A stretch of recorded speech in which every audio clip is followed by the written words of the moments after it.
Yuri smiled when he said it. This is a message. Marcus was 13, barefoot, crying. They made him kneel. I remember the sound first, the bat hitting bone. Dull. Hollow. Repeated. My wrists were tied to the chair, mouth taped shut.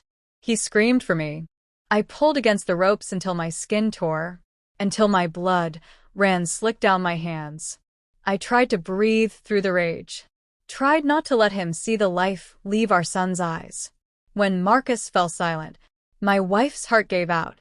She died looking at me. Yuri stepped closer, the bat dripping red. Tell your boss to pay what he owes.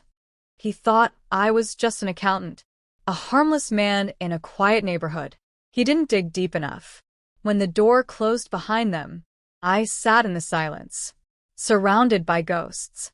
And I remembered what I used to be. Black ops. Untraceable. Efficient. They wanted a message. I'd give them one. It took me 3 days to bury what was left of my family. The police called it a gang robbery. No suspects. No leads. Just pity and paperwork. They couldn't touch the Bratva. But I could. Yuri wasn't just muscle, he was cleanup. Someone higher had pointed him at me. Someone who knew my address, my schedule, my past. There was only one man who could have leaked that. Michael, my commanding officer, my oldest friend, the man who signed my discharge papers and promised me peace. I didn't confront him. Not yet. I watched. I listened. Mapped his routines. His wife's car. His secret calls at night. When I finally cracked his encrypted files, the truth hit harder than any bullet. He'd sold intel to the Russians. My intel. He'd traded old names for protection and cash. I was one of those names. A loose end. Yuri was his knife. Marcus was collateral. The rage came slow. Cold. Controlled. I planned for months. Quietly, methodically, the way he taught me.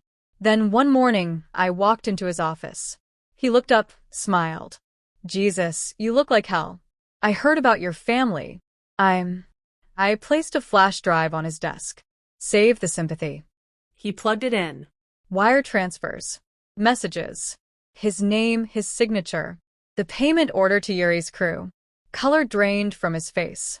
I can explain. No. You can't. He stammered about survival, about debts. But I wasn't listening. When he reached for the phone, I smiled. Call whoever you want. The copies are already sent. Feds, journalists, your wife. He froze. I stood. You always told me to finish the mission, I said.